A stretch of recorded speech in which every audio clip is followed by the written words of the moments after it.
Hello, everyone. How's it going? Karen's here first. Okay, Karen, true to her word. Hello there, Karen, the first portion in Harlem. Hey, greetings, family. Meep meep. Saturday school filled with libations as we sit at the table in the wilderness. Yes. Oh, I've got to get the spoon. I was going to bring my spoon. I didn't bring the spoon, but I'll bring it next time. Okay, but yes, Karen will. She's the first one in. We're going to toast to Karen and everybody. Sharon, hello. Table in the wilderness. Yes, your reservation has been taken, Sharon. And for you all joining on Facebook and Twitch. I feel like Twitch is that like friend that you just need to call, right? I just haven't really gotten the whole Twitch thing. But for those that join me on Twitch, I love it. I want to thank you. Okay. I'll get more engaged with the Twitch. White Medea is here. Oh my goodness. Look at what just happened here. White Medea is back. Well, White Medea, I'm not going to ask questions because that's not the kind of family that we have. When you come back, we just open our arms. Okay. Right. Welcome, White Medea. Welcome her. We haven't seen our sister in the chatmosphere, but we understand. See, this is the thing, okay? Let me just say this and let me know if you agree. We're in such a clown world at this point that if anybody who cussed us out like last year, called us every kind of tinfoil turban conspiracy kook, it's okay. No hard feelings. I'll listen. I'm a roast you though. You can't get mad. You can't get mad when I do my roasting, okay? But I love you. You know who you are. If you want to just say let's squash the beef because we're your boy Fauci's and everybody. Look at how they disappeared. I'm still here. We outside. I'm here. I don't know where Fauci is. But I just know people got real brand new on me because of something that Fauci was saying. But I don't see Fauci around in these streets. Do you all? Where's Fauci? Biz Wolfer, hello, happy time. I'm glad that, we have all the people that have like sected with us from other, the Archaics family. They're all our family, like they're in the chatmosphere. Listen, we love you, Archaics people, especially that you could put up with my kind of craziness. Uh, we do things a little different around here, but we say welcome to the Archaics. Uh-oh, Dana's here. Dana, I have to let you all know if you're new to the regular kind of like schoolies, the meep meeps that we've been like at the meep meep, like we've been like running in these streets, these online streets for like 3 years together. So when you see us come back together, if we haven't seen each other, it's like we're playing a video game. So you're off doing something somewhere else. I already know. We understand, no harsh feelings. When we get back together, we get back together, right? That's right, Archaics in the house, Megatone amps. This whole thing too long because sometimes, you have to be mindful of that. So today, everyone, it was a request. I'm going to get into the everybody's and everybody welcome the Archaics people. You know the new names. Just give them love, okay? That's what we're all about, the chatmosphere. So this is the thing. Somebody asked me to do a demo for the absinthe fountain, right? So I figured, why not? That's a great idea. I just need a reason to come together with you sometimes. It was like, yeah, let's do this. So I'm going to, I have the stuff set up, and this is the thing, okay? Hello. This is the thing about absinthe. It is one of those conspiracy theories, isn't it? We like to talk about the 1800s, and this is one of those things that happened turn of the century. We could get into the narrative. I know a lot of you all know about absinthe. Fill in if you are an absinthe imbiber, drinker, whatever you want to call it. let us know. Put it in the chat if you like to put certain things in your absinthe. I am new to absinthe. I have this bottle. I'll show you. No, listen, no sponsorship here, but I'm just going to say this is the bottle I've had. Okay. So I'm not endorsing anything here. I'm just saying that this is the bottle that I have of absinthe. I bought this 2020. So this is how, you see how much is in here. Okay. I've only done maybe three, like when I talked to Jason of Archaics, that was a special, I just felt like I wanted to do it. Okay, if you don't get offended, but you all know that I'm a crazy Libra. We're just a little artsy fartsy, crunchy, that kind of girl, and we flow that way. So, you'll see kind of those little idiosyncrasies. And you'll probably say, oh, okay, September 26th. Yes. So this one here, I'm going to enjoy, and I'm going to sip it with you as we talk about things. Okay. How do you like that? Ooh. Okay. And I'm going to do this. I have the fountain. It's behind, because I do my live streaming via laptop. I do this sort of setup as I know to do it. Let's see. Libras are crazy. You know it, Christy 4.44. Libras are a little crazy. I beg to differ. Wazzy. Your BFF is a Libra. Yeah, we're a little cuckoo. If anybody knows, famous Libras that we're crazy. Yeah. The thing about Libras, and I know my Christian friends are cringing right now. They're probably reeing right now. It's okay. Okay. Let's relax. Can we all relax? I was told not to dabble in astrology, but I have to tell you, when I read the stuff about myself, okay? I was like, how does this thing know me? Okay? So I'm just going to say, Libras this is what I would, oh my God, beautiful Carmen's here. Yes, give Carmen some love. I've missed you, Carmen. You say you love my energy. I'm happy you're here. Yay. Okay, good. Hang out with us. This is when the band is back together. This is like the beauty of it all. But I'm going to get in here and say hello. But I'm just going to say, Nixon, I love you. I'm glad to see you. I've missed you. Dana's here. Nixon's here. My goodness. You said the three wise men used astrology to find Jesus in the manger. Okay, now. Amen. Amen. Thank you, sister. You always come through with a receipt. Okay, so yeah, I'll just say this about Libras before starting the absinthe thing. We're absinthing. We are like this. We are really cool until you F with us. That's all. It's real simple. We are good until you F with us. When you F with us, things ain't good. Right? Give me an amen, or throw a scale if you understand what I'm saying.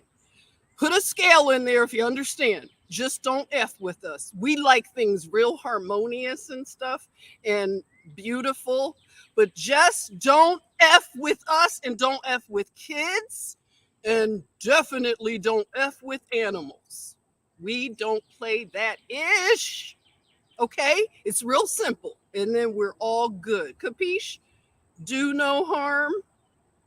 Don't come for me unless I send for you. That's probably one of the most, I have to give it up to. Yep, the Real Housewives of Atlanta. Who's that, Kenya? She came up with a doozy, didn't she? Thank you so much, Molly. Molly Moose, thank you. I appreciate the super chat. Yeah, so that pretty much sums up a Libra. So there you are. All righty. So this is what I'm going to do. I'm going to set up the iPad. Remember I did that last time? Whoa. Something just fell from a tree, pretty heavy, just like it looked like a coconut.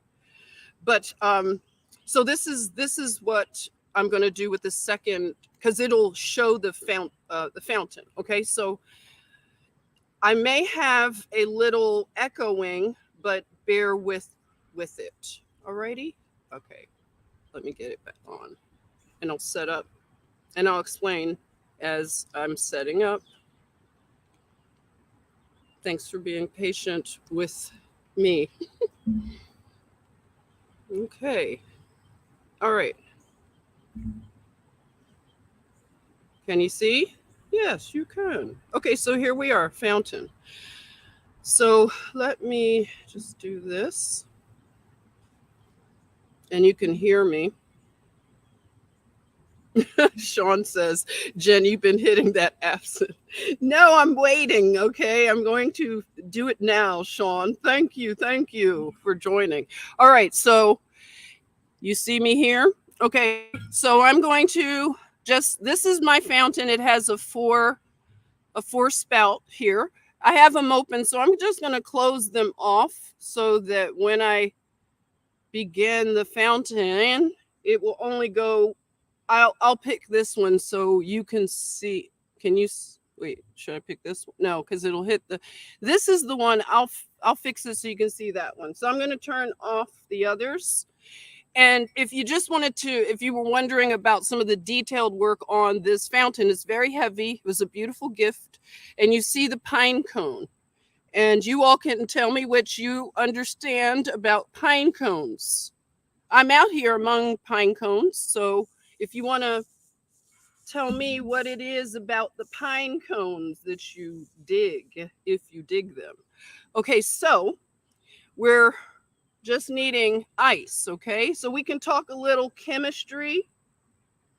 And let me know if you can hear me, because I just need to make sure I'm understanding how I'm setting my stuff up. Oh, you can hear me, good. Because Nixon says pineal gland. Okay, good. Oh, Calio, 1111. Yep, pineal gland. There you are. And Anne. So you all have that. Yes, okay. So you are in agreement with the symbolism of pineal. Okay, so I'm going to put a little ice in here if I can get it to. I just want ice because that's part of the process here. And you can, I want to say, you know, that it's a little bit of vapor. Sorry for the loudness. Started to,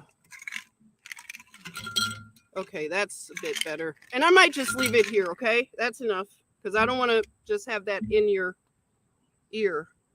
Can't see? Oh, you're saying you can't see.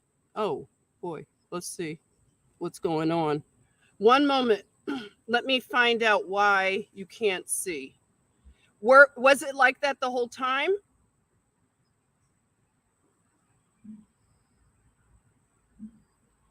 Was it like that the whole time you couldn't see? Or was it, because I can see it set up from here. Okay. I want you to be able to see. The whole time you couldn't see it?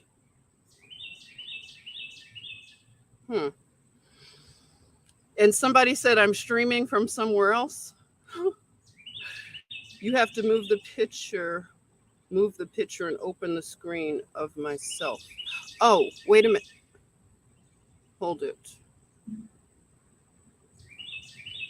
Let me add it to the stream. And, oh, is that what you mean? Let's see.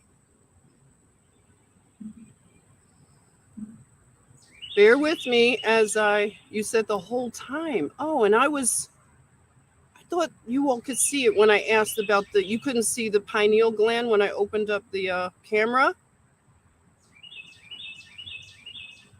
Really? Okay, hold on. I'm gonna fix this because last time you could see it. Okay, wait a minute. Let me see. Even if I have to, hold on. All right.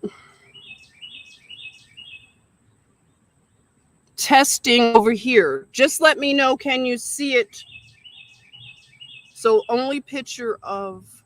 Hold.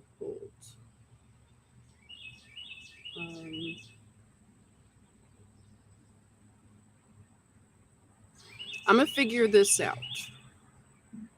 if I do it this way, only the cat, you said.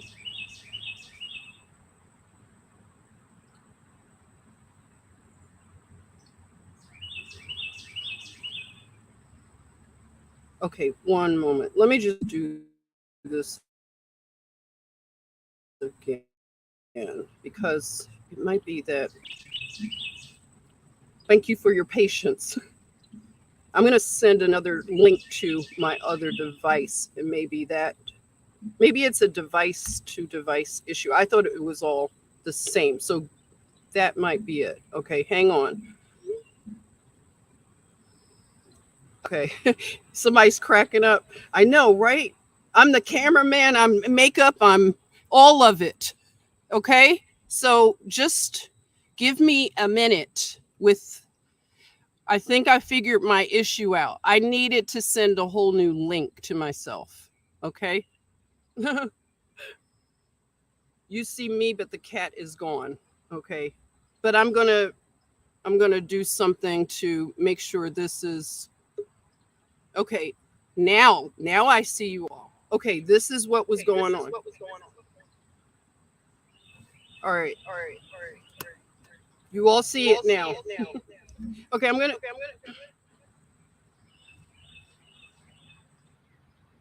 You hear me, right? That's right, Dana. One woman show. So I may have to talk in the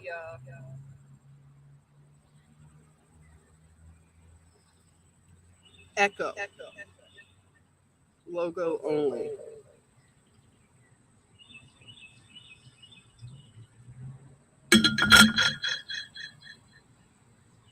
Let me know if you can see the other camera. Can you see the top?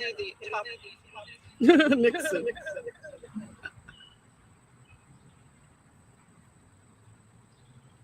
I did.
No sound, but echo. Sound is gone. Please stand by. Okay. Is this better? Mercury is in retrograde. I'm just going to do the demonstration and not talk as much. But I've set up the fountain. You see the ice. We're going to have a little vapor. Let me know if you can hear me. Back with echo. Okay, visual and echo. Okay, so here's the sugar. So I'm going to do brown sugar. So this is my, let me see if I can get the camera. This is the architectural sugar, okay? And the spoon.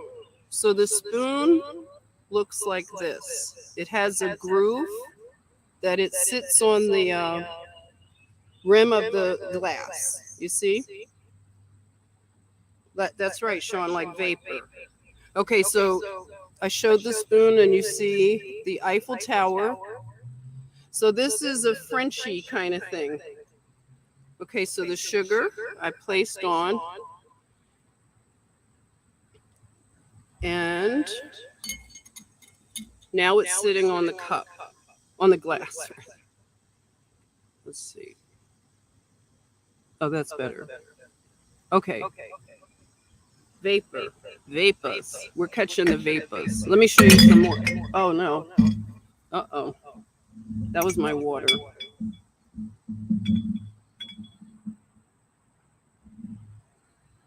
All right, so I'm going to pour a little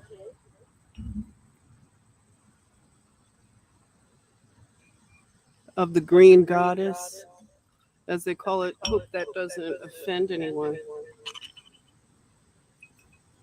And now I'm going to let it drip.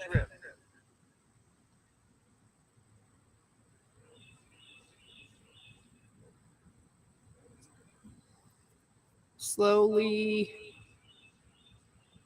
It's a little ant. Oh, gosh. Get out of here.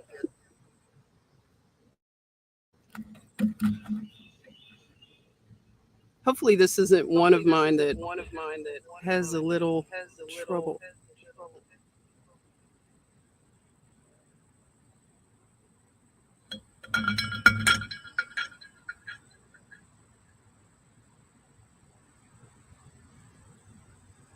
It may need some more water.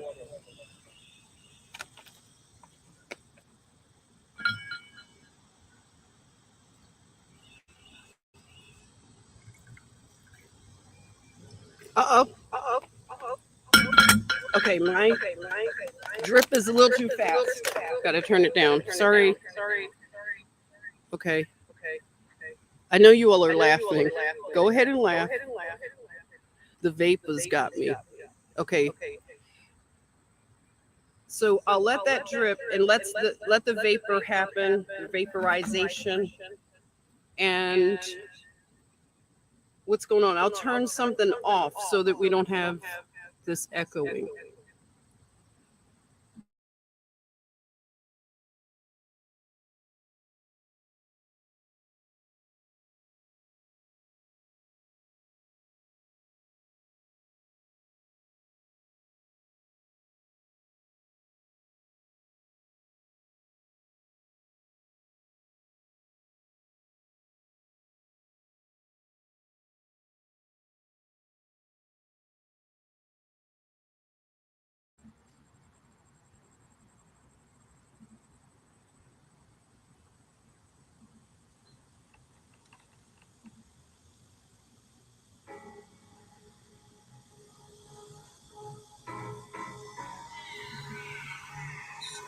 Yes. This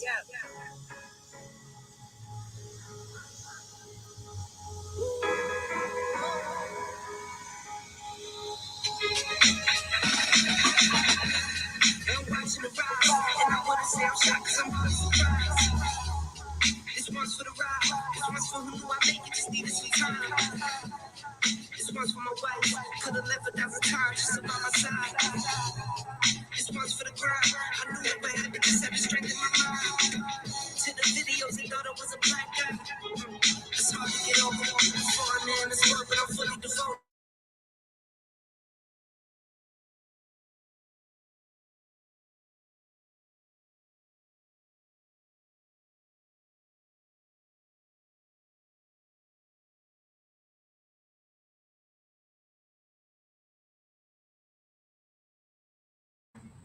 Almost there.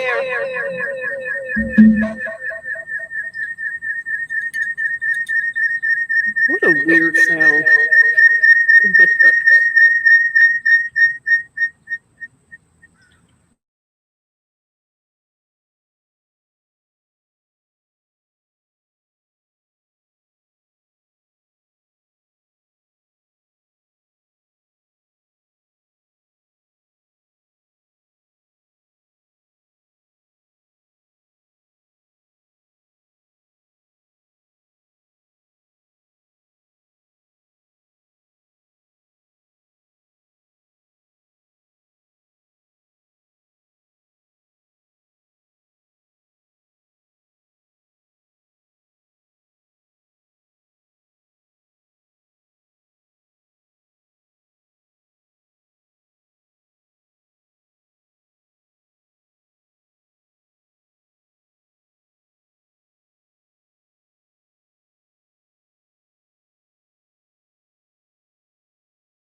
How are we doing?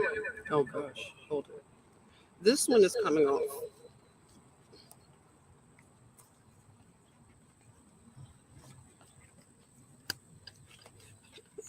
Sean, you funny.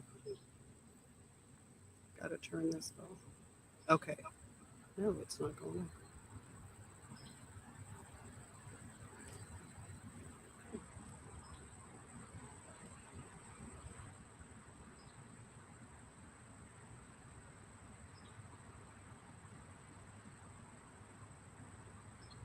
Sound is better.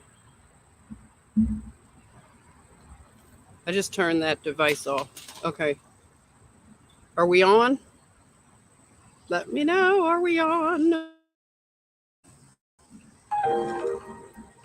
Okay, listen. I hope you can hear me. Are we back? Sean said, much better now. Sound is better. Okay, look. See the vapor? Cheers to you.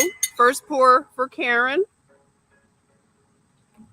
So we're on. You were very patient with the process. You're the real ones, okay? Cheers to you, Karen. First pour is for Karen. The vapors.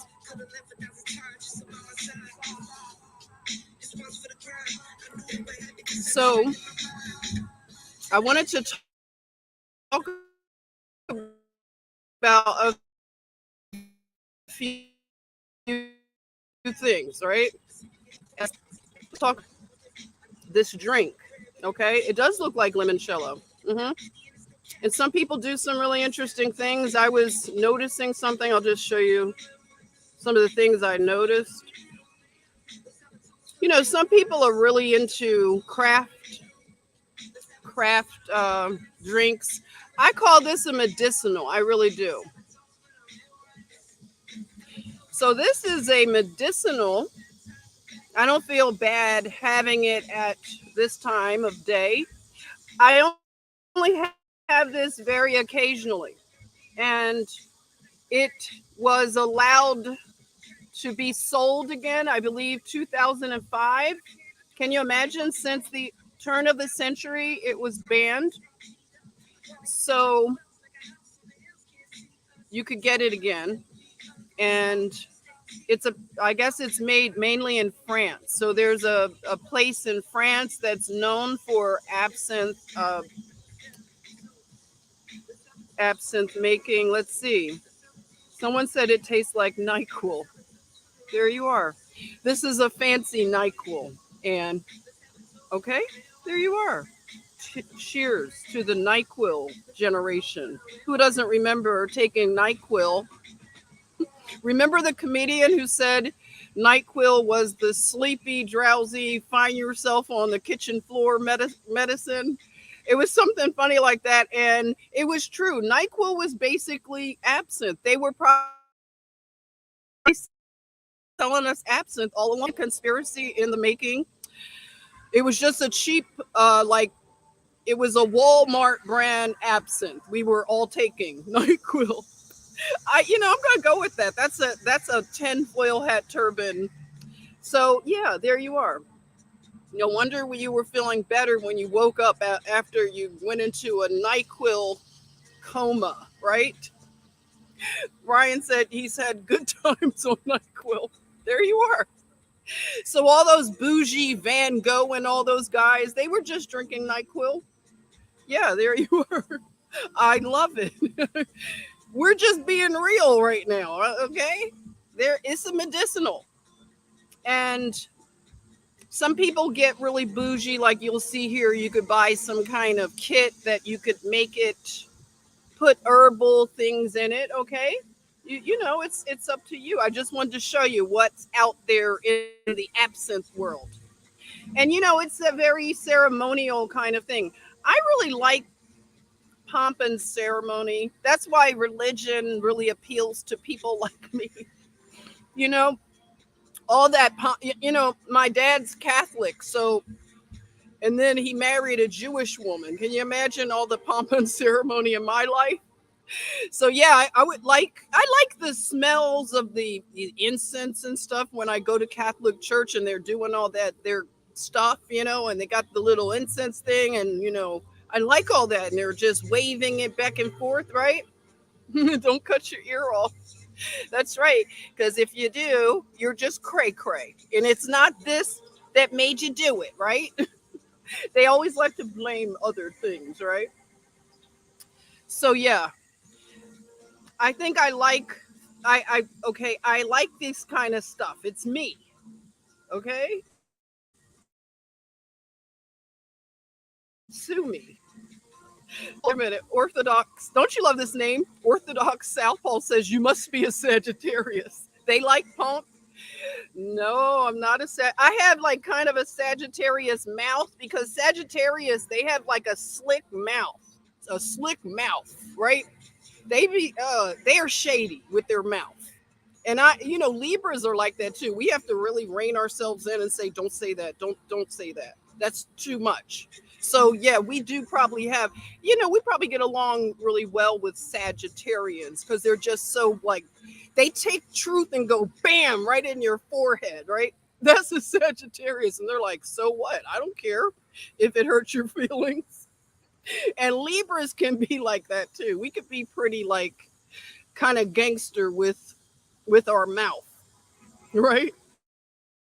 Lock for life. See, this is one of our soul sisters. We hadn't seen each other in a while. Thanks for dropping by. Cheers to one of the real ones. You're all the real ones. Bernadette's here. Bernadette, hello, beautiful. New York City. New York's in the house here. Try being, wait a minute. Sean said, try being a Gemini. I call Geminis, we call them in my family Jimmies, and we got a few, we got a couple Jimmies, and whoa, you are dealing with two people. No, I mean it's the Janus thing, right? The Janus.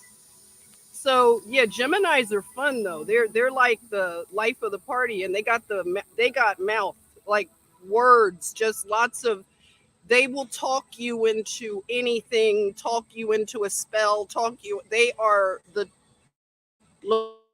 loquacious ones, right? Libras rock, thank you. We try. We try. So you know what I'm saying. It's the thing that we all don't want to admit that we read things about our so-called signs and we're like, okay, pretty much. That we can be dangerous, yes. Annabelle says you're a Sag, so was that right on the dot? Sagittarians, you guys are fun though. Like they say, you're outdoorsy. You want to do all the crazy rock climbing, but you get bored. You get bored with people, kind of like us Libras. We get bored with the regular schmegular all the time, right? Yeah. So yeah, this is the thing right now. I'm gonna talk about a few things, but yeah, so you could get into the whole bougie whatever with the stuff, okay? And they have this is like they call this a frappe. Don't you love it? They a frappe. So if you want a frappe, a NyQuil frappe, there you go. Mm, this is good actually. I sip on it and it feels like it's warming me up just like NyQuil. Yes, okay. It's really nice. It's a deja vu when you felt better. Because NyQuil, you don't have a bad experience. Anybody have a bad experience with NyQuil? No one. No one would be so crazy to say that you had a bad experience on NyQuil when you were. This would have been my college go to. So I didn't miss class. You take your NyQuil. You're not feeling well. You take your NyQuil. You pass out. You go. You're doing all kinds of things, and I don't know, astral projecting. And you wake up and you're like, "Hey, everybody, let's hit the cafeteria early and get to class." You're like motivated. You have energy, energons, right? So what was that about? You call it the vapors of health. There you are. Cheers. Cheers. Johnny Borealis, you're a Libra. Yes, you have to watch with you have to yeah. We we have to temper our mouths. Yeah, and that's the thing we all have to learn, right? But we have some people have to do a little more tempering. And Libra people, we have to do a little more tempering. Dharma's here. Hello now. Sean, you said you have damn straight on the NyQuil, especially when oh really? Oh my gosh. Really? Oh my. And Vix, there you go. You said you had oh no. Okay, let me not let Google say she was over there talking about narcotics. Hello, Molly. Yes. Did you miss? No, you didn't miss it. Thanks for reminding me, Molly. This has a taste of tastes a lot like it smells. So you smell kind of does smell like NyQuil. So it that person is right on the money with that. It does give me NyQuil vibes. So you smell the anise. So if you deal in licorice, you do smell the black licorice, right? So that's what I taste. And I love it. Hello, Bryant. Perfect love to you too. Thanks for joining. I just made some absinthe and showed just a quick demo. Wasn't the best demo because technical issues, but I did the best I could with those. Heading out. Dana's heading out. Nice seeing you, Dana. Love you. It was so nice to see you. Yes, like Sambuca. There you are. If you know Sambuca, there you are. You love black licorice. That's something that's very, it's iffy with people. My mother loves black licorice. She was the kind of mom that we were doing the Easter baskets growing up. So if I got black jelly beans in the mixture, I would get angry, right? As an only child, spoiled, it's like, I don't want it, and she would say, oh, I want it. And she would eat the black jelly beans. And I just thought she was odd. She likes them and she wanted to eat them. You love anise? Yes, I want to do more with anise. A lot of Eastern cooking, you'll have the taste of anise. A lot of Indian dishes, which I love the East Indian food. Yeah, so hello, Dina. Good and plenty. Yes, I want to talk about nostalgia. That's a good one. Good and plenty. Who liked those? I remember going to the candy store, corner candy store, and they had the Good and Plenty. That was a popular one. I didn't care for those, but yeah, it is a medicinal, as I've said. And let's see, let's refer to back to Eden. Okay, I'm gonna look up anise and just read it to you, just right on the spot here. Anybody have this book, Back to Eden? You love Good and Plenty? They were kind of like Mike and Ike's. You like Good and Plenty? Wow. So some of you love them. And you love Good and Plenty? Wow. Look at that. There's nostalgia. Liz says Charleston shoes frozen. Oh, you were a real connoisseur. You froze your candy. Who else did that? I never got into freezing the candy, but I know a lot of people that did. And I consider myself a sweets connoisseur, but I never got into the freezing it. But people love it. Anybody else freeze their candy? This is it's going everywhere here. One of your very favorite books, C. Lacey. Very nice. Okay. So this book here, I told you all the story that my grandfather always carried this. And if he noticed we had a sniffle, anything, he would just go refer to all of his information, and he would make a drink with onions, always onion, honey, lemon. I mean, he didn't have to look things up. I mean, he knew it by heart, but he did have this all the time, that I can remember. So let's see, anise. I may have to look for, oh, wait a minute, bear with me. This is a very good book, by the way, that I wish I would have had it earlier because it kind of got, well, the original, as I've said before, was lost. And we may find it again, which would be nice. Because I want to, somebody, whoever shared with me the link that you could get the original online. So there is original copies so you can compare. But I like to have the, hard copy of things. Okay, so anise. Okay, page 88, if you're following along with me. Okay, all right, here we are. Okay, 88, anise. Now, another common name is anise seed or common anise. It is, you use the seed or the root of it. Medicinal properties, it's an aromatic, a diaphoretic, which I am, if you can see, I am diaphoresis. I'm having a little diaphoresis. Do you see? As soon as I started sipping. So that is absolutely, and you can see an instant diaphoresis going on with me. And I'm not afraid to diaphorese outside here. Okay. It's a relaxant, which, all right.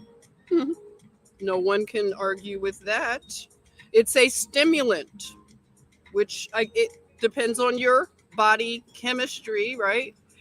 And it's a tonic, which tonic, they used to use tonics a lot. We heard things like when we studied the 1800s and things like that. So they had elixirs, they had apothecaries, and the pharmacists were really like doctors. I mean, they were more of a natural type of a doctor, some of the really good ones, and they compounded their medicinals and they used herbs. So they didn't always use, well, synthetic things were not a thing yet, right?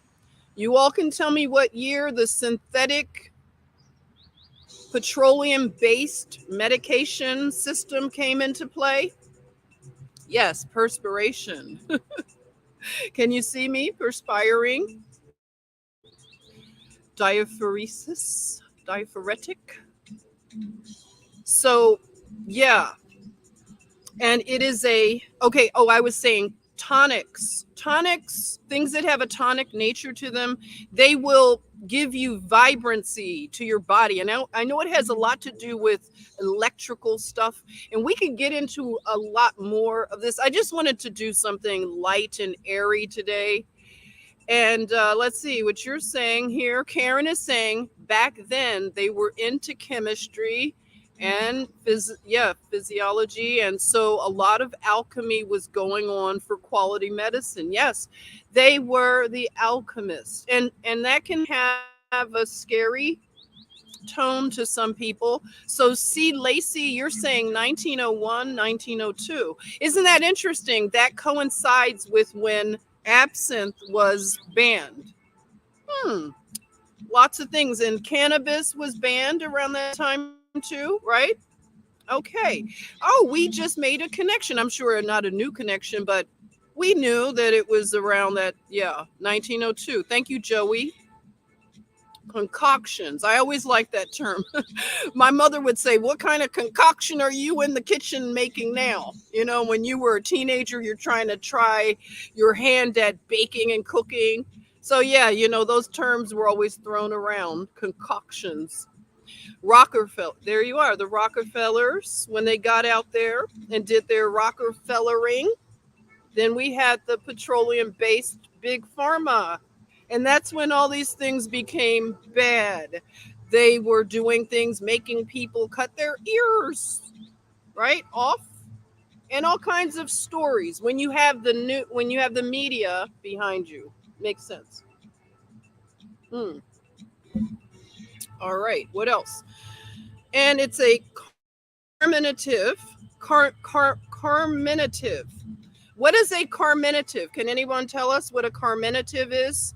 Oh, it was later for Cannabis. It was in the 1930s. Oh, that's when the reefer madness came out. Okay, so all right, a little bit different for the cannabis. Yeah. So a carminative, let me look it up.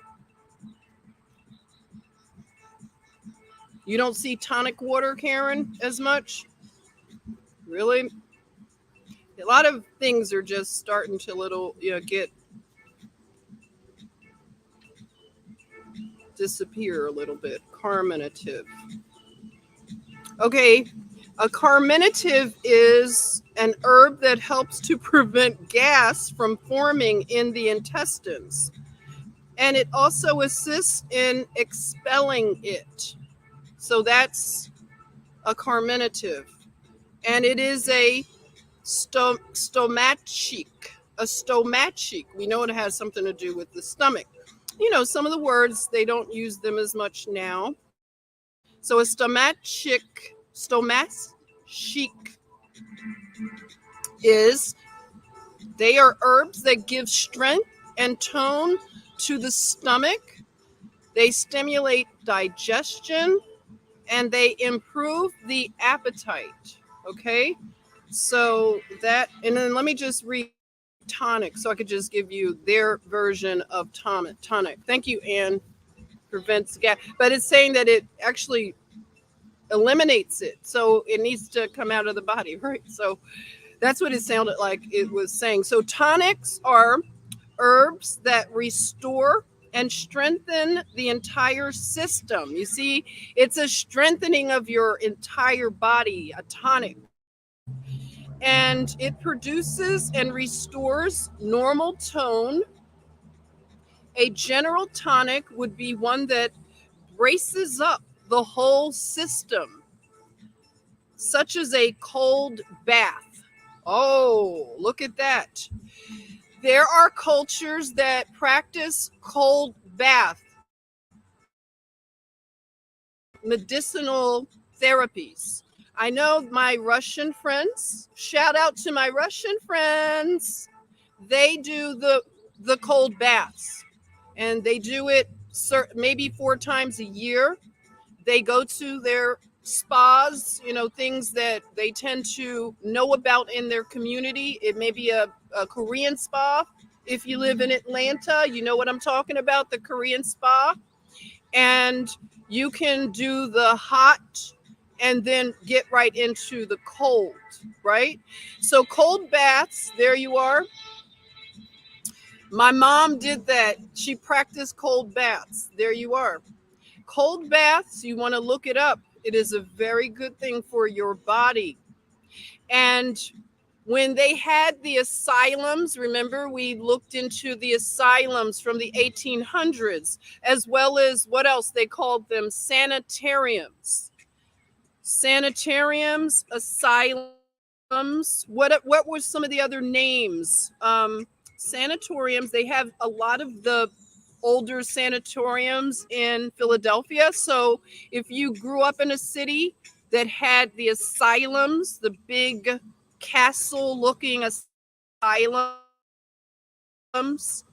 and if you had old hospitals, like in Philadelphia, we had the very first hospital in the country.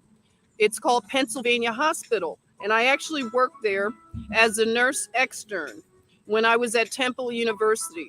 So that hospital, and a lot of hospitals, they have the original theaters of surgery. And it was a round room. And, it had the wooden stadium seats. And the students would look down at the surgery. There was no glass or anything. It was all open. And you can see the original theaters of surgery, and you can also see the baths and the things that they did. So baths are something that I, as a nurse, always love to take my patients, especially when I was a young nurse in my 20s, and when you had time to do a lot of these things, total care. And I would bathe my patients in some of the older equipment that would be in like behind doors that look like they were walls in some of the older hospitals, so you could access some of the beautiful antiquitech. I'm talking very high quality. If anybody knows what I'm talking about, yeah, nut house. There you are, the old nut houses. I love it, Anne. So I would use some of the older like tubs, and they were the hard, like the heavy what stone, tubs and steel and all kinds of things like that. So you could put your patient in the tub. And by the way, I want to say this about how things have changed in our culture. When I was a young nurse, people were not as broken down as they are now. People were not as sick. When they came to the hospital, it was for an acute condition. They were in and to rest a lot and get rehydrated, but they were not as sick as they are now. I watched a progression of people. So I there you are, Nancy, the loony bin. Any others? So I would be able to take these patients and really take a real bath, okay? Because I'm like my mother. You need to soak your derriere really well. And this is good for your health. And nowadays, people in hospitals, they are not being cleaned. They're being wiped down with wipes, wet wipes, basically, right? You put them in the warmer, and that's supposed to be a bath. No, I believe in getting every crease and crevice, and you're soaking in bath water and then being rinsed off, and you're clean, okay? And people's skin, it's maintained better. I'm going into nursing jargon, and I try not to do that. I don't do that too much, but I think it goes along with what we're talking about. So baths, again, cold baths and steam baths. I'm out here steaming. Do you see me? I'm steaming. Those wipes are full of chemicals. There you are. Absolutely. They are. I don't like that stuff. Mary Burton, hello. You just woke up. I'm glad you're here. Toast. Toast to you. I've got the vapor, the green vapor going, and I am diaphoresing out here in a little vapor canopy that I'm creating, a little one, okay? Yes, so Daryl says, "Oh, please don't tell my mother." What, Daryl? What, Daryl? Who you calling a hoe? Who Daryl calling a hoe? Oh, please. I know you're probably having another people have conversations in the chatmosphere, but who are you calling? We don't say hoe here. We say 304. We use codes here. 304. And a soaked bath helps remove all the, yes, the germs off the body. And that's why, there you go. I won't say it, but you read what our sister's saying. They're not being bathed. A lot of our issues are really simple, and they go back to when people used to just have common sense to know that you need a real bath. You're not feeling well. Wasn't that one of the things your mother told you to do when you didn't feel? That was my mother's whole thing. If anything was, Mom, I broke a nail. Go take a bath. Mom, I'm seeing double vision. Go take a bath. That was her answer for everything. Okay. My mother is, I call her Bathsheba because that woman is obsessed with baths. There you go. 304, y'all, if you were wondering. Oh, yeah, that's what we call them. And we call them that. You come from the generation where your mother or grandmother would tell you to go soak your derriere. There you go. Vapor canopy, Jason rocks. That's right. Live free or die. We are living free. Yes, Meta. Hello, that's me. Go take a bath, right? That's the answer for a lot of things. And throw some Epsom salts in there. There you go. There you go. You have a bath. You like baths. It makes a good mood. There you are. It is the answer for a lot of what ails us. It's always a simple answer. And walk it off. There you are.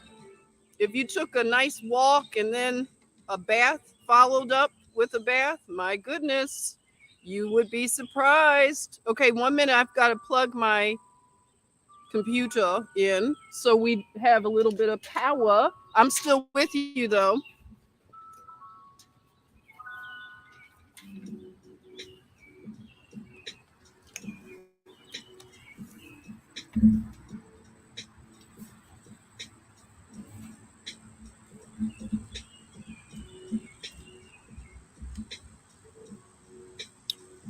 All right, I'm back. Put some Windex on it. I love it. There you are. Yes, hot springs. That's right. Mm-hmm. And put some Windex on it. Take me another sip, if you don't mind. What are you all sipping on? Anybody? Mm, that's a blast from the past. Does anybody know those kind of names like Dextol? See, Karen probably still sees this stuff in New York. That's an old remedy right there. I've seen that around, like, grandmothers. Yeah, the older women knew Dextol, whatever that was. You just put a drop in. It was probably absinthe and everything good, right? There you are. Coffee. Coffee is your go to? Yeah, coffee, it's a lot of medicinal properties to coffee. Absolutely. So, we deal in water, like I was saying, the bath. Sometimes it's just simple water, cold water, beer for you.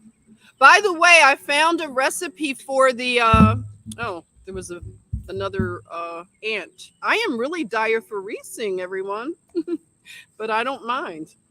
It's okay. Aaliyah is here. Fruit smoothie. Yay, yum. Always love a fruit smoothie. It is a tonic for me. When I'm not feeling like I want to eat food, but a smoothie can just make you feel so good. And for people that study the temperatures and how you should eat certain foods for the seasons, do some of you practice that where you wouldn't eat hot foods in the summer, you eat cold foods that cool you down? So that's what happens for me. A good smoothie. The body is 80% water. There you are. Thank you, Meta. You're so sweet. Thank you. I'm just allowing this diaphoresis to happen out here. I'm finding that, like, I talked about this kind of hairstyle. I encourage people, like, do a protective hairstyle sometimes. Like, give yourself a break in the summer. This is for, I know Sean doesn't like when, I'm sorry, Sean. You guys always have it easy with the protective hairstyles. I'm talking to, like, when you're kind of like you know, you're stuck.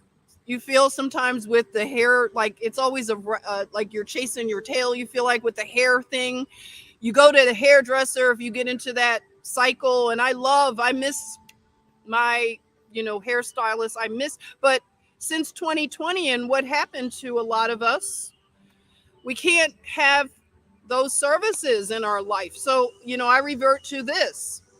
And so I do my princess, as I've been called, Princess Leia buns. And it turns out that I've worn these all my life. If I look back at pictures, I'm like, this is what I look like. So it's funny how you revert back to things sometimes. And I had relatives that wore their hair like this too. So it must be something in my DNA to wear my hair like this. But it's really a freeing thing. I I just don't feel like I'm stuck. You know what I'm saying? Stuck in having to do things. I don't care if I want to walk outside with no umbrella when it rains. I don't care. I don't care. hair. I love it. It brings like that carefree time when you were a child, that's probably what it is. And you're just not stuck to those things. You don't care if somebody calls you Princess Leia. I've been called Princess Leia for like when I would go get my Starbucks, because they put Starbucks in the hospitals now. So the nurses are just drinking all these sugary drinks all day. So when I would go in, they would write Princess Leia on my coffee, haha. So that was like, oh yeah. And then the patients, when they don't know your name, you wrote it on the board. You told them when you came in, but sometimes they're like, Black Princess Leia, can you tell her to come, bring me my dilaudits or something. They always want their dilaudits, right?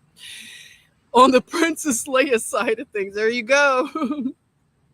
So I just, I go with it. That you get teased. It's all in good fun. I don't care. They call me the chocolate Princess Leia. I just take it in stride. It's okay. Hey now, Angela, welcome. Yeah, so that's it. And I always encourage people. And now that I'm out here in this steamy kind of, I'm drinking this vapor. Your hair, you don't care. Hair don't care. So this is the anise. Just wanted to show a picture of it. So the anise, the golden, it's a star rather. Anise.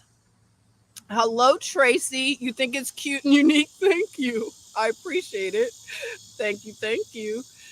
Three, easy living. Well, with the name, yes, you always ponytails and pigtails when you were young. Easy breezy, right? Yes, Mary. It's a long hair is protective. Exactly. I stopped trying to keep up with hairstyles and all the haircuts a long time ago. Especially being a nurse, I couldn't keep up with that stuff. You have to go so often when you have to maintain a haircut. So growing your hair out long is actually easier. Once you find your hair, whatever personality, you just have to know yourself. And that's what I've had time to do, is learn myself and slow down and realize like what things my hair responds to certain things. And I'm going to tell you all this. Since 2020, with slowing down so much, really slowing down, I have found that my hair has just been easier to manage. And it's like it's reverting back. Actually, it's a slow progressive thing I'm noticing, but it feels like it felt when I was a little girl. It's really interesting. So I just want to say that that's something I'm noticing. It's just reverting back to that texture and pattern. Does that happen the older you get? Maybe, I don't know, but it's just interesting. I just want to share that something's happening. And yeah, so I welcome it because it's easy. I don't have to stress over it. So here's the star anise. Did I finish reading the star anise? Let me get where did, all right. All right, so I stopped at the stoma chic. That's probably it's probably stoma chic. Joey says hair. Some people think hair is an antenna. hmm I believe there's some validity to it having some. It has some power because even in the biblical story of Samson, when he had his hair cut, hmm there you are, Pamela. You're on the yeah. Samson lost his strength when his hair was cut. Softer and more luxurious. Your hair is becoming softer. That's interesting. I think it has something to do with, because I'm using my discernment, you could call it intuition. I was wondering what is it? And I believe it has a lot to do with the stress. And when you start pulling away from the simulacrum, right? When you become less attached to things, you're grow it's hard. I mean, we're all part of it. We have to be in it but not of it. But I'm just finding as I've dropped this stress off of me, I my weight balanced out and probably my hormonal levels and everything balanced out. So my skin is improving, things that would happen that were hormonal imbalances. And my hair, like I said, is responding, so these are my antennas. They're kind of like, they look like DNA strains, don't they? If I Someone said that, like, so when you do that, the kind of two strand thing, it looks like DNA, doesn't it? Isn't that weird? Look at it. I always just think about that. Protect your DNA, everyone. That is your sacred blueprint. This is a reminder, okay? If I have these things here, I'm reminding you to defend and protect your DNA. Okay? There we go. We're going to do that. Look at the divine geometry in the anise star. That's right. It's divine geometry. It's amazing. We could get really deep into this, which I would like to do, but we're just sipping and chatting right now. I just wanted to hang out with you. Let's see, PH Joy. Hey, you said, I heard that if your hair is curly, then your DNA is too. Wow. Interesting. DNA is something that I totally want to understand more. Okay, so back to anise. The description and uses. Anise is one of the old fashioned herbs that has many valuable properties. It will prevent fermentation. So here we are talking about fermentation, but it prevents fermentation and production of gas in the stomach and bowels. Check griping in the bowels, then taken as a hot tea and release flatulence. Anise is a very good stomach remedy to overcome nausea and colic. It is useful when mixed with or taken with other herbs to give them a palatable flavor and is frequently used in cough medicines. So I bet we're talking about, what was it earlier? NyQuil. So NyQuil probably has anise in it. Mm-hmm. Hmm. Things are making sense. Okay, so that is what Back to Eden says about anise. Chinese food, yes. Chinese cooking has a lot of anise. Your hair is curly, Anne? Oh, there you are. The curly girls, curly guys, curly people. DNA is an antenna. So you believe that? DNA is an antenna. Hmm. So the black jelly beans. Did anybody answer that? Were you black jelly bean people? Like my mom would eat them for me? The heart is a spiral. I'm glad you said that. This is kind of a whatever. We're just doing whatever's clever.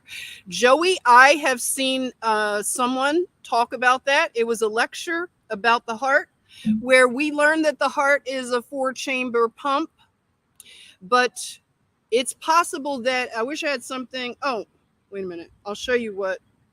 And you can look this up.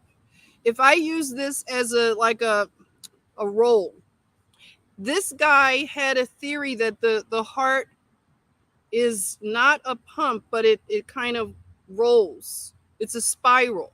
And when it pumps, it unrolls and rolls back. I know this isn't the best example, but if you want to look that up, it's something that that's right. You know who likes the black jelly beans, right? Who's always down with the black jelly beans, right? The guru. I think my thing is freezing a little bit. Am I freezing? Am I back? So let's see. I'm having a little. issue with, I guess, the tempo of the chat. So bear with me as I may have some little technicals going on. Let's see, not everybody is a fan of the black jelly bean. It's kind of like black cats. You saw the black cat in my thumbnail. And Josephine, I'm sure Josephine would love to be out here, but she's been in like this deep nap time. She's really into her naps. It's all good here. Good. Just a little choppy. All right. We're still good.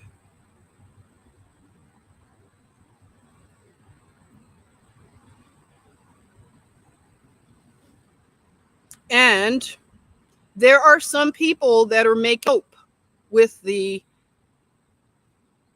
let's see, soap. Okay, I'm back. I see it. Okay. Soap with the absinthe. I love when I go to those hippie kind of stores, that have these kind of make soap, someone in the community. So if you're visiting, say, I have an uncle that passed away that lived in Marin County, and I would go with him driving all around Tiburon and those areas, all beautiful, if you know that part of California. But he loved that part. And we would go driving all around, and you see the cows on the hills. And he called it the hippie tour. Does anybody know about Bolinas and all those areas out there? So they take the sign down. So if you don't know your way, you're not going to get around. And that's what they want. They don't like a whole lot of extra stuff in their communities, right? So if you know, you know. And my uncle, he knew. So we would go all around the hippie trail and drive around the winding, beautiful roads and all the redwood trees. And we would drive for a while. And you would see different people that lived in beautiful, just regular homes, but they were homesteading, everybody homesteading. And these are like the guys that they work in Silicon Valley, but they don't, but they are the engineers, the computer engineers, and they live in those areas, and they live really well, but some of them down to earth. So we would just drive all around, just beautiful. And when we would stop in a little town like Bolinas and those other little towns, I would go in a store, and those stores, I call them the witchy poo stores. You know what I'm talking about? The witchy poo stores. They have all the witchy poo stuff that I'm in there, and I'm like, I'm a Christian. Why am I in this witchy poo store, right? But they have all the cool stuff like the soaps that the women make. And anybody from Philly, you know what I'm talking about? New Hope, Pennsylvania, very similar vibe. I call that the witchy poo place. I haven't been to New Hope in a long time, but you know what I'm saying. So yeah, but I love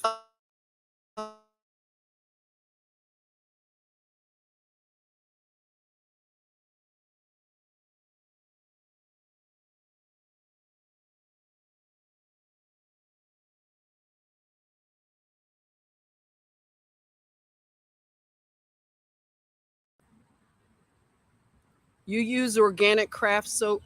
Yes.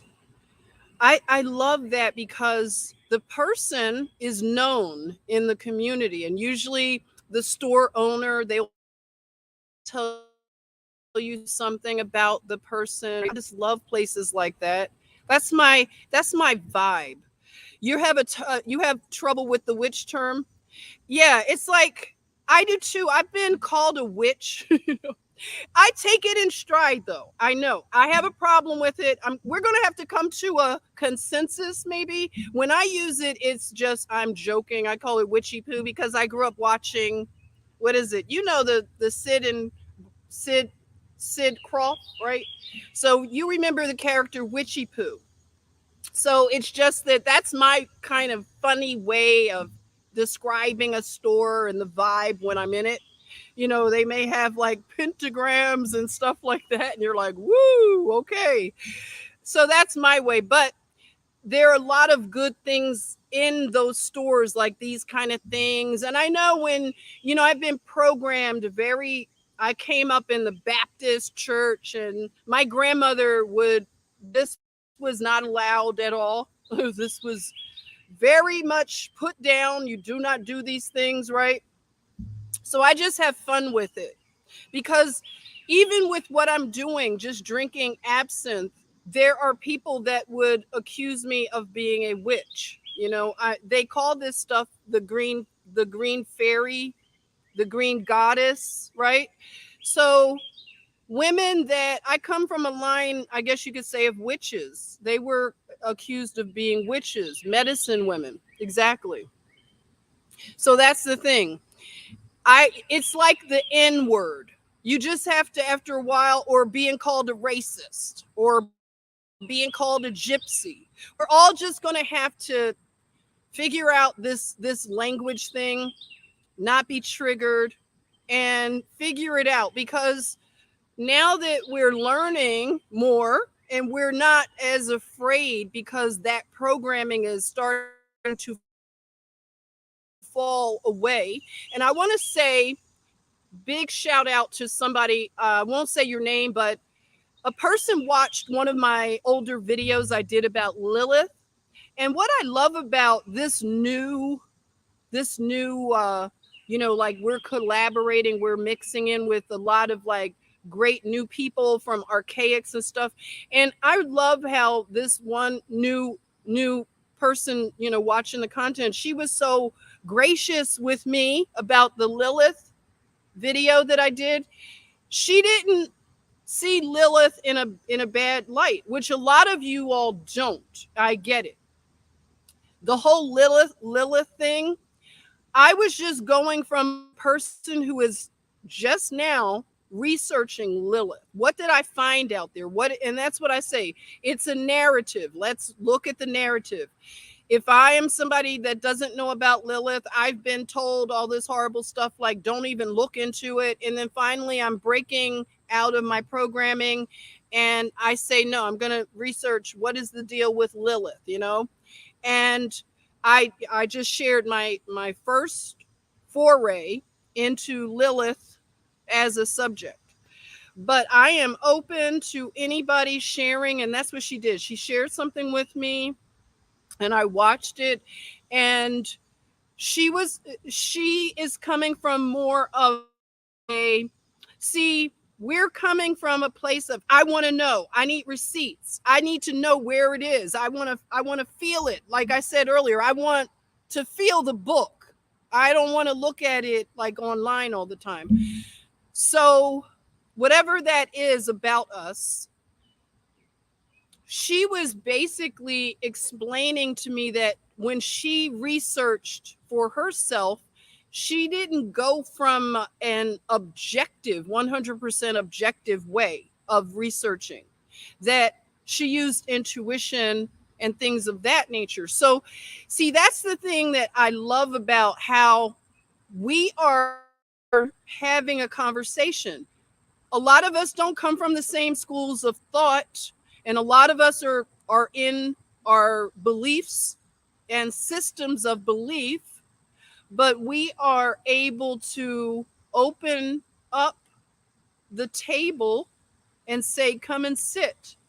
That's what I would love to have a table in the wilderness, and we have a mastermind kind of come together somewhere like Cumberland Island. So I've been wanting to do this, and we talk.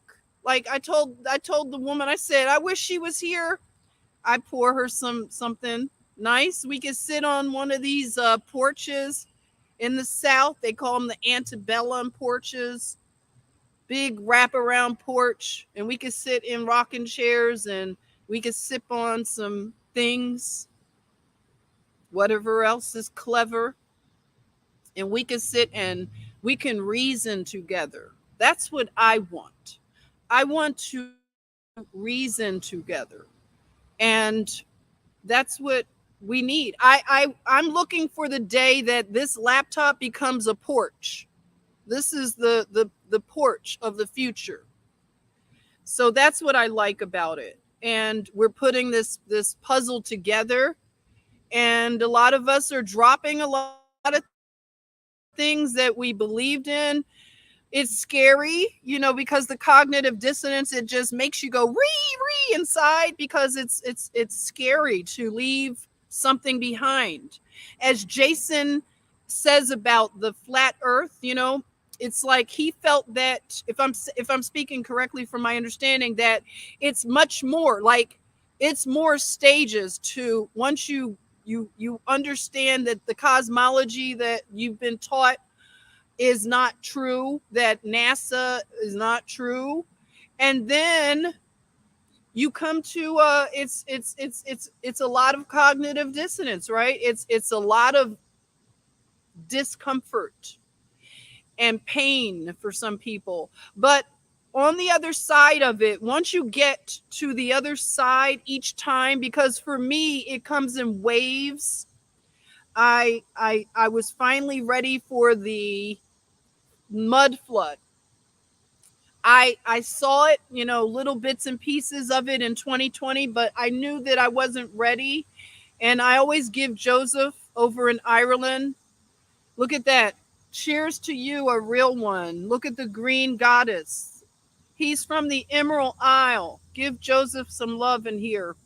Joseph was the one that sparked my curiosity to go down the mud flood research.